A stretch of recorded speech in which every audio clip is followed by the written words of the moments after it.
आवाज आ रही है? नमस्कार, आप लोग सभी का स्वागत है इस प्रेस कॉन्फ्रेंस में।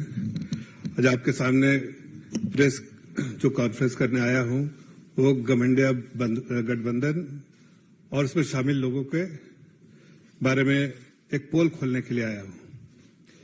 आप सभी को मालूम है कि ये जो इंडिया अलायंस है और इसके जितने शामिल लोग हैं वो 2004 से 2014 तक वो सरकार में थे और जिस तरह से उन्होंने देश को लूटा, लाखों करोड़ों रुपए लूटा है।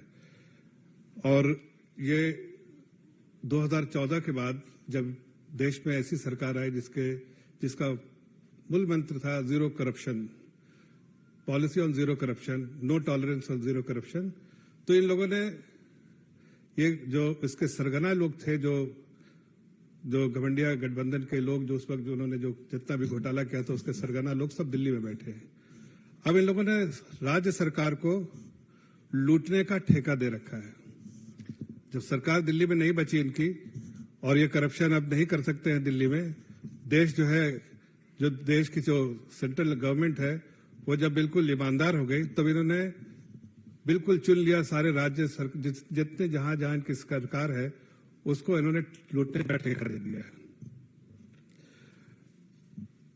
और लूटने में इनकी जो हिस्सेदारी सारे जितने घमंडिया गठबंधन के लोग हैं उसका एक मूल मंत्र है कि इसमें लूटने में जितना लूट का माल होगा उसमें हिस्सेदारी बराबर की होगी। तो ये देखिए पिछले कई सालों में देखा जा रहा है जहां इनकी सरकारें रही वहां करप्शन जो है बिल्कुल रैम्पेंट करप्शन है और प्रदेश को लूटा जा रहा है और उसका पूरे सरगना जो लोग दिल्ली में बैठे हैं और उनके आदेश अनुसार ये सारा कुछ हो रहा है।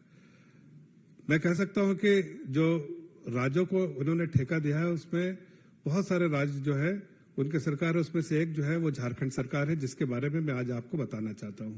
झारखंड सरकार के लूट का ठेका जो है वह हेमंत सोरेन जो इंडिया अलायंस के मेंबर हैं, घमंडिया गठबंधन के साथी हैं और उन्होंने घुटने टेक दिए हैं जो दिल्ली में सरगना लोग हैं जिन्होंने परिवारवाद को बढ़ाया है, जिन्होंने तुष्टीकरण को बढ़ाया है, जिन्होंने करप्शन को बढ़ाया है, उनके सामने घुटने टेक दिए हैं और उनके आदेशों पर प्रदेश को लूट रहे हैं। मुझे आश्चर्य नहीं होगा ये कहते हुए कि ये जो करप्शन का स्लीपर सेल है, ये दिल्ली में बैठे सरगना जो जितने भी इंडिया अलायंस के हैं, घमंडिया गठबंधन के हैं, इन्होंने अपने करप्शन के स्लीपर सेल्स को हर प्रदेश में छोड़ दिया है। वो स्लीपर सेल जो है वहां के प्रदेश के आम नागरिक को लूट रहा है, वहां जो गरीब मजदूर सबका जिनकी चिंता करनी चाहिए तो उनको लूट रहा है। देखिए हेमंत सरकार जो है वो झारखंड में है। झारखंड में आज अगर आप पूछे तो ये हेमंत सरकार और हेमंत सोरेन की सरकार जो है, सोरेन की फैमिली जो इन्होंने महाजनों से लड़ाई करके सत्ता तक आए थे। इन्होंने बराबर ये बात कही कि मैं जनता की चिंता करता हूं और आदिवासियों की चिंता करते हैं, लेकिन आज जितने दस्तावेज आप देखेंगे वो जितने दस्तावेज जो इन्वेस्टिगेशन के बाद पता चले हैं और लोगों पे जो वहां पर केस दर्ज हुए हैं उससे और जो लोग अरेस्ट हुए उनसे दलीलें जो मिली हैं उससे साफ आपको दिखेगा कि हेमंत सरकार ने किसी को नहीं बख्शा, न अमीर को, न गरीब को, न आदिवासी को, न किसी गरीब मजदूरों को, सबको लूटने का काम किया है। बल्कि अगर मैं ये कहूं कि एक उर्दू में कहावत है, दश्त दश्त ना छोड़े हमने, बहरे जुल्मात में दौड़ा दिए घोड़े हमने। मतलब कि किसी भी जगह चप्पा जहां भी कमाई का जरिया था उन्होंने छोड़ा नहीं और हर जगह पर उन्होंने कमाई की और वहां पर जो लोग जनता जो है तराई कर रही और उसके बावजूद भी हेमंत सरकार के कानों पे कोई रेंग नहीं है, बल्कि वो सिर्फ जनता की चिंता किए बिना वो सिर्फ इंडिया अलायंस और उसमें हिस्सेदारी जो लूट कमाल बांटने में ही उनकी चिंता और रुचि रही है। लंबी फहरिस्त है, मैं आपको पूरे उसके फहरिस्त के बारे में जो बहुत सारे स्कैम्स किए हैं उन्होंने और बहुत सारे स्कैम से कितना बड़ा स्कैम्स है उसके बारे में पूरा तफसील से बताऊंगा, लेकिन इतना मैं नटशेल में जो कहना चाहता हूं कि हेमंत सरकार ने 10-20 हजार करोड़ का अब तक घोटाला जो है खुद को गबन करके खुद खा गया है, 10-20 हजार करोड़। और हर जगह पर उन्होंने, स्टेट में तो वो स्लीपर सेल है, लेकिन उनके हर डिस्ट्रिक्ट में हर जगह जहां पैसा बन सकता है उन्होंने हेमंत सोरेन ने अपने स्लीपर सेल को छोड़ दिया है और वो प्रदेश से भी, चाहे प्रदेश के कुछ अधिकारी हों, प्रदेश के कुछ लोग हों या बाहर से उनके बुलाए हुए बिचौलिया लोग हों, उनको सबको उस प्रदेश में वहां प्रदेश का माल लूटने के लिए छोड़ दिया है। एक कहावत बहुत मशहूर है और शायद वो बहुत फिट होता है हेमंत सरकार के बारे में कि जमीर बिकती है, फरमान बिकता है, दाम तो लगाओ यहां। हेमंत सरकार का ईमान भी बिकता है। तो हेमंत सरकार बिल्कुल डिटरमिन है, ईमान बेचेंगे, धर्म बेचेंगे, सब बेचेंगे, लेकिन करप्शन करेंगे, प्रदेश की जनता का माल लूटेंगे। अब मैं आपको थोड़ा तफसील में जाके बताता हूं कि क्या क्या उन्होंने जो है ये किया है। उन्होंने जो है मनरेगा स्कैम किया, उन्होंने allotment of coal quota to the industries, उसमें बड़ा स्कैम किया। इलीगल माइनिंग बहुत रैम्पेंट है वहां पर, इलीगल माइनिंग, और इलीगल माइनिंग जो है वो उनके ही सपोर्ट से हो रहा है। Misuse of fund allocation for rural development, जो रूरल डेवलपमेंट में जो फंड है आया था उस रूरल डेवलपमेंट के विकास के लिए, उसका मिसयूज किया गया है। वहां बहुत सारे जमीन के जो है घोटाले से जो स्कैम किया गया है, टेंडर स्कैम हुए हैं, ट्रांसफर पोस्टिंग जो बहुत आम है, पैसा लेकर ट्रांसफर पोस्टिंग करना, और लिक्विड स्कैम। ये सब स्कैम जो है, देखिए मनरेगा स्कैम जो है उसमें 550 करोड़ का स्कैम है, छोटा मोटा नहीं, 550 करोड़।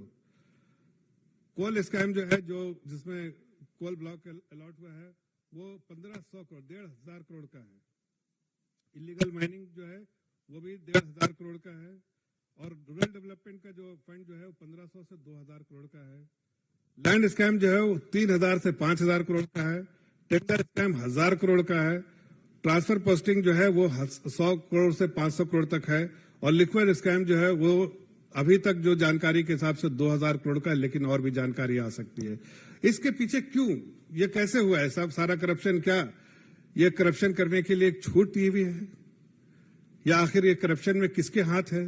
तो आप देखिए, जो अधिकारी है, चाहे वो पूजा सिंघल हो, चाहे और भी कोई अधिकारी हो, पूजा सिंघल का बहुत ही क्लोज है हेमंत सोरेन से, और हेमंत सोरेन के लिए बहुत काम करती है। उनके यहाँ से और उनके सीए के यहाँ से बड़ी तादाद में पैसा बरामद हुआ था, आपको इसकी जानकारी है।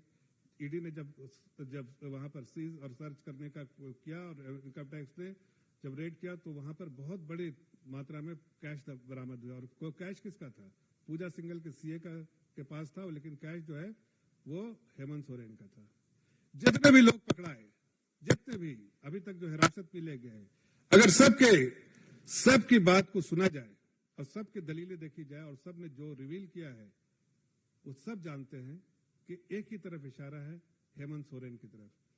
चाहे वो कोई भी अधिकारी हो, सब हेमंत सोरेन के इशारे पर काम कर रहे हैं। कोई भी बिचौलिया है, हेमंत सोरेन के इशारे पर कर रहे हैं। और वहां के मुख्यमंत्री उसका पूरा जो फायदा जो उठाने वाले हैं, वहां के मुख्यमंत्री है। अब आप देखिए कि पूजा सिंघल जो है वो IAS ऑफिसर है। उन्होंने मनरेगा और कोल जो अलॉटमेंट में, ब्लॉक अलॉटमेंट में पूरे तौर से हेमंत सोरेन की बात मानी। उन्होंने यहां तक कि कोल जो ब्लॉक जो अलॉटमेंट, उन्होंने एक माइंस को अलॉट कर दिया हेमंत सोरेन को भी, और बड़ा उसका इलीगली जो इसके जो अधिकृत नहीं थे वो, उनको इलीगली उन्हें अलॉट किया हेमंत सोरेन को। इन्वेस्टिगेशन चल रहा है, और भी तफसील आपको कुछ मालूम है, कुछ और भी आने वाली है, लेकिन इतना जरूर जितना मालूम है कि इलीगली जो ऑथराइज नहीं थे हेमंत सोरेन, उनको भी माइंस अलॉट किया पूजा सिंघल ने। उसी तरह से अगर आप देखिए माइनिंग स्कैम के बारे में अगर आप देखें, तो पंकज मिश्रा, प्रेम प्रकाश, अमित अग्रवाल, ये लोग कौन है? पंकज मिश्रा कौन है? प्रेम प्रकाश कौन है? अमित अग्रवाल कौन है? ये सारे लोग जो इशारे पे काम करते हैं हेमंत सोरेन के। ये जो भी पैसा बनाते हैं, जो भी माल लूटते हैं, पहले ये हेमंत सोरेन को देते हैं, और हेमंत सोरेन जो कि स्लीपर सेल है गठबंधन गठबंधन का, इंडिया अलायंस का, ये उसमें माल जो है हिस्सेदारी जो है देते रहते हैं। जो दिल्ली में सरगना लोग बैठे हैं उनको, ये सारे लोग हर प्रदेश में अपने अपने स्लीपर सेल छोड़ चुके हैं, जहां जहां वो करप्शन कर सकते हैं, जहां उनकी सरकार है, और प्रदेश की जनता की चिंता न करते हुए वो प्रदेश को लूट रहे हैं और माल जो है आपस में बांट रहे हैं। अभी मैं पूछता हूं कि हेमंत सोरेन से आपके द्वारा पूछता हूं कि ये वीरेंद्र राम मनीष रंजन आईएएस और वहां के जो मंत्री हैं आलमगीर आलम, ये लोग जो है किसके लिए काम करते हैं? अगर रूरल डेवलपमेंट में देखिए 2000 करोड़ का जो घोटाला हुआ है, इसके पीछे किसका हाथ है? आलमगीर वहां के मंत्री हैं रूरल डेवलपमेंट के, उनके दो लोग जो है वहां पर, जो मनीष रंजन जो है वो आईएएस अधिकारी है और वीरेंद्र राम वो चीफ इंजीनियर है। इस सब ने मिलकर वहां पर घोटाला किया और 2000 करोड़ का घोटाला किया है। उसी तरह अगर आप देखिए अमित अग्रवाल, विष्णु कुमार अग्रवाल, छवि रंजन वहां आईएएस अधिकारी है, वो सारे लैंड केसेस में इन्वॉल्व है। अब ऐसा हो गया है लैंड केस में कि वहां के जो आदिवासी जनता जिनकी चिंता इनको होनी चाहिए, तो उनके भी लैंड जो है उन्होंने जब्त किए हैं।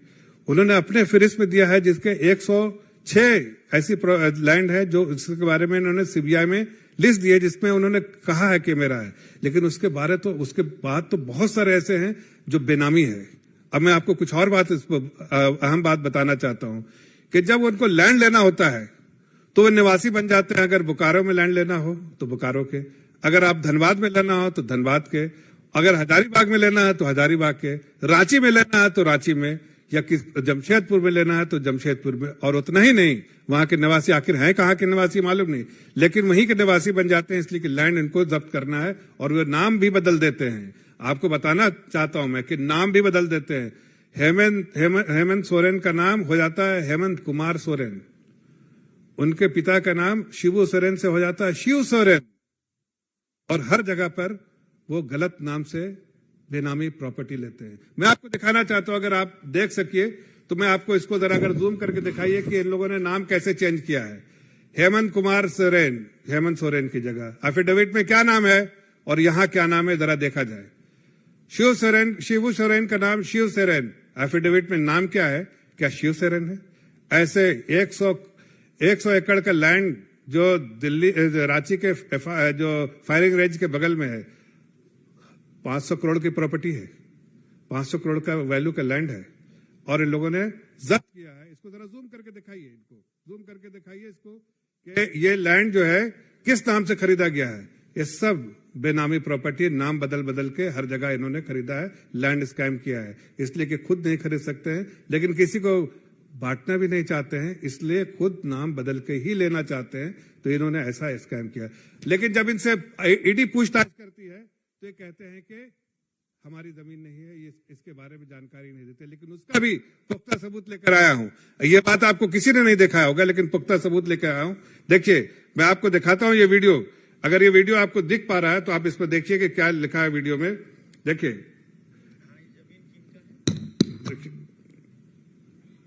कितना दिन से रह रहे हैं? 17 साल। फिर से मैं इसको वेतन मिला? फिर से मैं दिखाता हूं इसको एक बार। हाँ, ये जमीन किनका है? अच्छा, कितना दिन से रह रहे हैं? 17 साल से। आपका वेतन मिला है कि नहीं मिला है? नहीं मिला है। अच्छा, इस पूरा एरिया जानते हैं कि हेमंत सोरेन की जमीन? अगल बगल सब। क्या जानते हैं अगल बगल? मंत्री जी का जमीन। और कौन मंत्री? हेमंत सोरेन का। अच्छा, और आजकल विनोद पांडे लोग कितना दिन से नहीं आ रहे? बाउंड्री टूटा था, समय है तो उसके बाद नहीं आए। और आपको मैंने कुछ वादा किया था कि हम मैंने यहाँ काम देंगे, नौकरी देंगे, घर बना के देंगे? यही बोले थे कि घर बना के देंगे। देखिए, ये वीडियो में इस बात का, ये जो है वॉचमैन है इस पूरे लैंड स्कैम में। एक बड़ा पीस ऑफ लैंड है जिसके बारे में ईडी पूछताछ करना चाहती है, तो ये अलग अलग नामों के बारे में बात करते हैं। हकीकत आपके सामने है कि ये वॉचमैन बताता है कि जमीन किसका है। 100 एकड़ जमीन है, छोटी मोटी जमीन नहीं, बहुत बड़ा फार्म हाउस की तरह जमीन बना के रखा रांची के फायरिंग रेंज के बगल में। और ये जमीन के बारे में उनका वॉचमैन कहता है जमीन मंत्री जी का, मंत्री कौन? हेमंत सोरेन जी, मुख्यमंत्री जो है, ये उनका ही जमीन है, और आसपास का जितना जमीन है सब उनका है। लेकिन एफिडेविट में तो कहीं नहीं भाई जमीन, ये जमीन का नाम तो कहीं नहीं है। ऐसे बहुत जमीन है, एक नहीं अनेक जमीन है जो हेमंत सोरेन ने हड़पा है। यहां ही नहीं खत्म होता है। आप देखिए, जो ट्रांसफर पोस्टिंग का काम जो है वो राजीव अरुण एक्का आईएएस, विशाल चौधरी और हेमंत सोरेन, ये आईएएस अधिकारी हैं।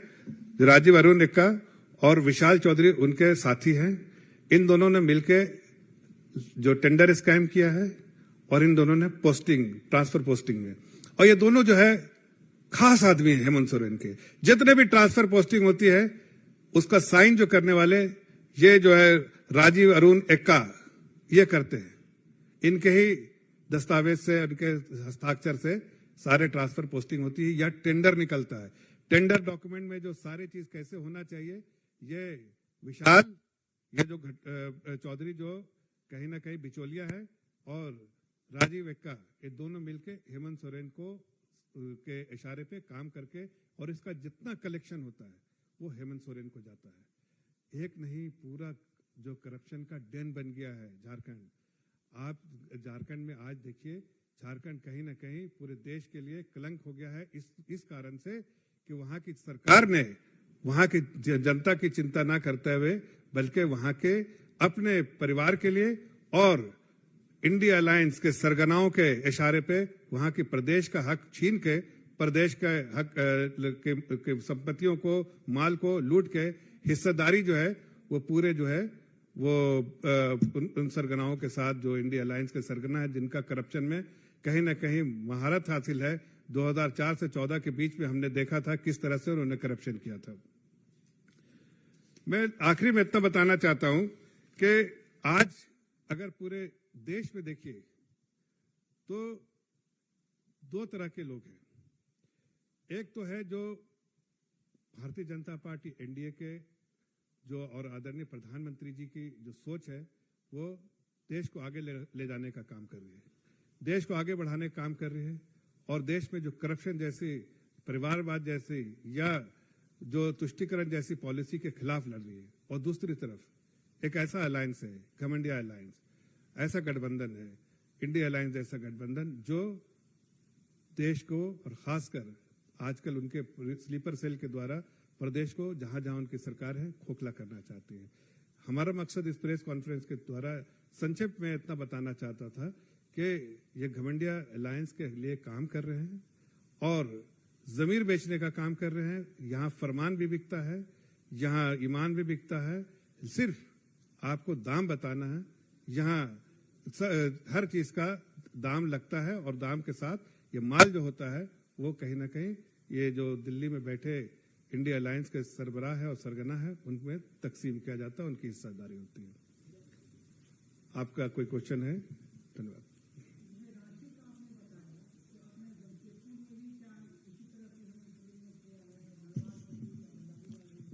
देखिए, कोई ऐसा डिस्ट्रिक्ट नहीं है झारखंड का जहां के वो निवासी नहीं है। आज वहां के बच्चे से पूछिए, अगर जनरल नॉलेज का क्वेश्चन आ जाए कि हेमंत सोरेन कहाँ के हैं, तो बच्चा नहीं बता पाएगा सही आंसर, इसलिए कि हेमंत सोरेन हर जगह पर कहीं नाम बदल के, कहीं काम बदल के, लेकिन हर जगह के निवासी बने हैं।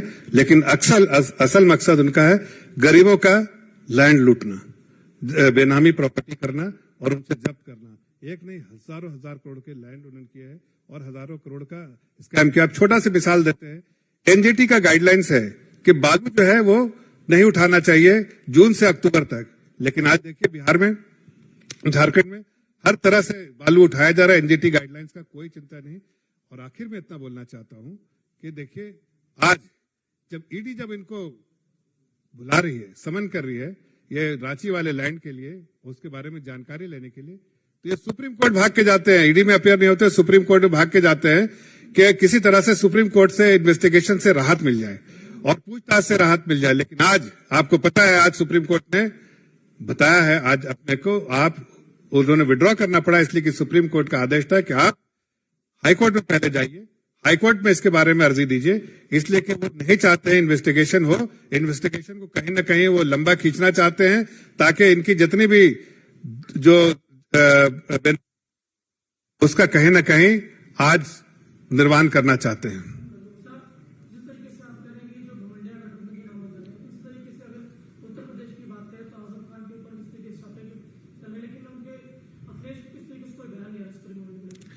देखिए, जो इंडिया अलायंस, ये जो गठबंधन गठबंधन है, वो लोग एक मकसद के लिए काम कर रहे हैं। मकसद क्या है? मोदी जी को हटाना, देश को पीछे ढकेलना, और उसके लिए इन्होंने हर जगह अपने स्लीपर सेल छोड़ दिए हैं। जिस प्रदेश में इनकी सरकार है और वहां से वहां माल लूटना है, और हिस्सेदारी जब आके दिल्ली में हो जाती है। अब ये आजम खान हो या अखिलेश यादव हैं, इन भी ये बराबर एक साथ एक ही चट्टे बट्टे रहे हैं, एक ही इस अलायंस के, और इन लोगों ने जब इनकी सरकार रही वहां लूटा है। आज ये स्लीपर सेल में खाने वाले हिस्सेदार हैं।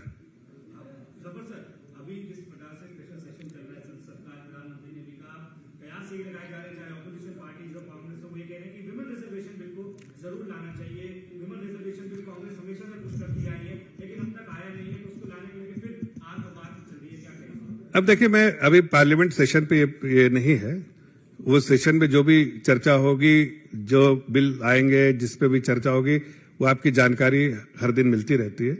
उस पे जो भी चाहे वो विमेन्स रिजर्वेशन के बिल का हो या कोई और भी बिल हो, उस पे चर्चा जो है वो सरकार वहां पर करती है। मेरे ख्याल से उस पे अभी हम टीका टिप्पणी नहीं करना चाहते। आज ये फोकस जो है, मैं पोल खोलने आया था कि आज ये घमंडिया गठबंधन जो इंडिया अलायंस है, उसका असल मकसद क्या है, ताकि वो अपने स्लीपर सेल के द्वारा कहीं ना कहीं हर प्रदेश में जहां उनकी सरकार है वहां पर वो वहां की सरकार को इस्तेमाल करके वहां गबन कर रहे हैं, और इसका इस्तेमाल जो है पूरे देश में हिस्सेदारी करके ये देश को कहीं डिस्टेबलाइज करना चाह रहे हैं।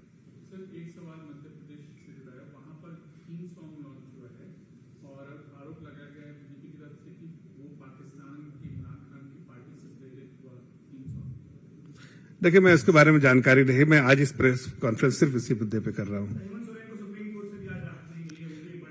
बिल्कुल, मैं वही कह रहा था कि हेमंत सोरेन ईडी से इन्वेस्टिगेशन से भागना चाहते हैं।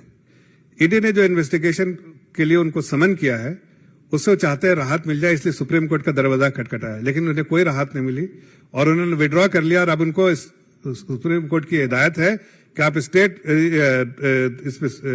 हाई कोर्ट में जाइए और अपने केस को वहां दर्ज कीजिए। लेकिन मुझे पूरा यकीन है कि जिस तरह का गबन किया है, ना तो कोई अदालतों से उनको राहत मिलेगी, बल्कि उनको इन्वेस्टिगेशन को सामना करना पड़ेगा, और प्रदेश की जनता को के सामने उनके जो उन्होंने काले कारतूत किए, जिससे पूरे काले कारतूत से उनका जो हाथ काला है, जितना इन्होंने गबन किया है, वो जनता के सामने आएगा।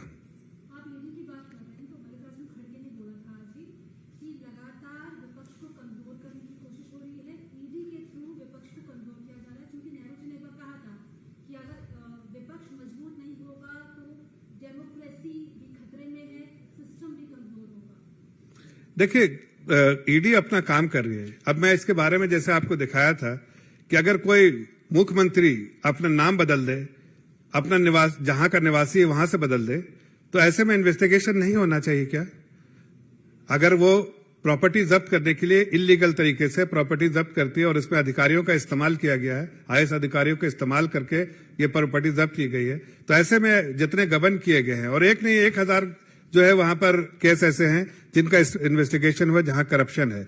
करप्शन के लिए तो ईडी है जो वो इन्वेस्टिगेट करती है। इन्वेस्टिगेशन बिना कोई लीड के नहीं करती। जब एजेंसीज के पास अपना लीड आता है कोई, उस लीड को जो है ठोक ठका के फिर उसके बाद इन्वेस्टिगेशन करती है, और इसी इन्वेस्टिगेशन का नतीजा है कि वो आज सुप्रीम कोर्ट भाग रहे हैं कि इन्वेस्टिगेशन फर्दर रहे। इनके पास कोई जवाब नहीं है। हेमंत सोरेन के पास हेमंत सोरेन के पास कोई नहीं जवाब है कि वो हेमंत कुमार सोरेन और शिबू सोरेन की जगह शिव सोरेन कैसे होगा, और ये 100 करोड़ की 100 एकड़ जो प्रॉपर्टी है और उसके अगल बगल में उनके खुद जो वहां पर वॉचमैन है वो कह रहे हैं कि अगल बगल की भी प्रॉपर्टी उनकी है।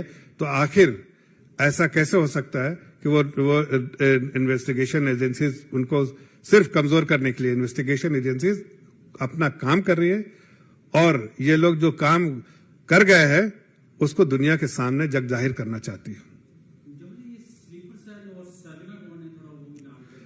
देखिए, स्लीपर सेल तो मैंने बताया कि प्रदेश की जो सरकार है उसके झारखंड में स्लीपर सेल इंचार्ज जो है वो घमंडिया गठबंधन के स्लीपर सेल इंचार्ज झारखंड के जो वो हेमंत सोरेन है, और उन हर डिस्ट्रिक्ट में उनके जो है वहां पर उन्होंने अपने स्लीपर सेल छोड़ के रखे जिनका काम है सिर्फ करप्शन करना। वहां से करप्शन होकर कलेक्शन होकर हेमंत सोरेन के पास जाता है, हरेंद्र समय अपना माल रख के फिर बाकी जो है हिस्सेदारी जो है जहां पर दिल्ली में जो सरगना जो इंडिया अलायंस जो कह रहे हैं उनके जो मेंबर्स लोग हैं शामिल है, उन्हीं की पोल खोल रहा हूं मैं, उन लोगों को भी कहीं ना कहीं हिस्सेदारी मिलती है।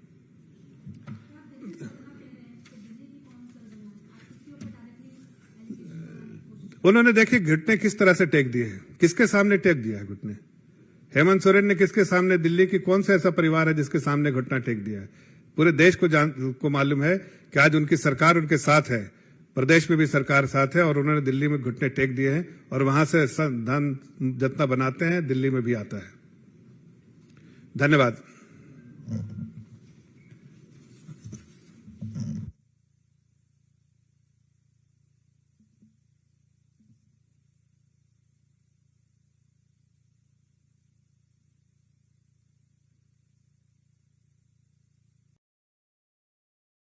Widodo, Your Majesty, Excellencies, नमस्कार। हमारी पार्टनरशिप हमने चौथे दशक में प्रवेश कर रही है।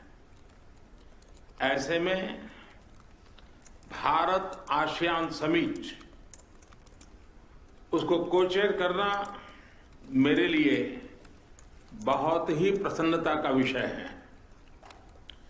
इस समिट के शानदार आयोजन के लिए राष्ट्रपति विडोडो को मैं हृदय से अभिनंदन करता हूं और उनका आभार व्यक्त करता हूं, और आसियान समूह की कुशल अध्यक्षता के लिए उनको बहुत बहुत बधाई, बहुत बहुत अभिनंदन। कंबोडिया के प्रधानमंत्री हिज एक्सेलेंसी हुन मानेट को हाल ही में पदभार ग्रहण करने के लिए मैं हार्दिक बधाई देता हूं। मैं इस बैठक में ऑब्जर्वर के रूप में तिमोर लेस्ते के प्रधानमंत्री हिज एक्सेलेंसी सेनाना गुजमाओ का भी हृदय से स्वागत करता हूं। योर मैजेस्टी, एक्सेलेंसीज, हमारी हिस्ट्री और ज्योग्राफी भारत और आसियान को जोड़ते हैं। साथ ही साझा वैल्यूज, क्षेत्रीय एकता, शांति, समृद्धि और मल्टीपोलर वर्ल्ड में साझा विश्वास भी हमें आपस में जोड़ता है। आसियान भारत की एक्ट ईस्ट पॉलिसी का केंद्रीय स्तंभ है। भारत आसियान सेंट्रलिटी और इंडो पैसिफिक पर आसियान के आउटलुक का पूर्ण समर्थन करता है। भारत के इंडो पैसिफिक इनिशिएटिव में भी आसियान क्षेत्र का प्रमुख स्थान है। पिछले वर्ष हमने भारत आसियान फ्रेंडशिप ईयर मनाया और आपसी संबंधों को एक कॉम्प्रिहेंसिव स्ट्रेटेजिक पार्टनरशिप का रूप दिया। योर मैजेस्टी, एक्सेलेंसीज, आज वैश्विक अनिश्चितताओं के माहौल में भी हर क्षेत्र में हमारे आपसी सहयोग में लगातार प्रगति हो रही है। यह हमारे संबंधों की ताकत और रेजिलियंस का प्रमाण है। इस वर्ष की आसियान समिट की थीम है ASEAN matters, epicentrum of growth. ASEAN matters क्योंकि यहां सभी की आवाज सुनी जाती है, और ASEAN is epicentrum of growth क्योंकि वैश्विक विकास में आसियान क्षेत्र की अहम भूमिका है। वसुधैव कुटुंबकम, one earth, one family, one future की यही भावना भारत की G20 अध्यक्षता की भी थीम है। योर मैजेस्टी, एक्सेलेंसीज, 21वीं सदी एशिया की सदी है, हम सबकी सदी है। इसके लिए आवश्यक है कि हम एक rules based post Covid world order का निर्माण और मानव कल्याण के लिए सबका प्रयास फ्री और ओपन इंडो पैसिफिक की प्रगति में और ग्लोबल साउथ की आवाज को बुलंद करने में हम सबके साझे हित है। मुझे विश्वास है कि आज हमारी बातचीत से भारत और आसियान क्षेत्र के भावी भविष्य को और सुदृढ़ बनाने के लिए नए संकल्प लिए जाएंगे। कंट्री कोऑर्डिनेटर सिंगापुर आगामी अध्यक्ष लाओ पीडीआर और आप सभी के साथ भारत कंधे से कंधा मिलाकर काम करने के लिए प्रतिबद्ध है। बहुत बहुत धन्यवाद।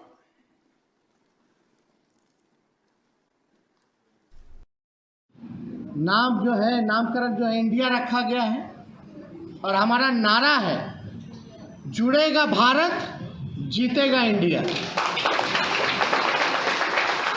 अभी जो राष्ट्रपति की तरफ से जो कार्ड बटाया जा रहा है वहाँ प्रेसिडेंट ऑफ इंडिया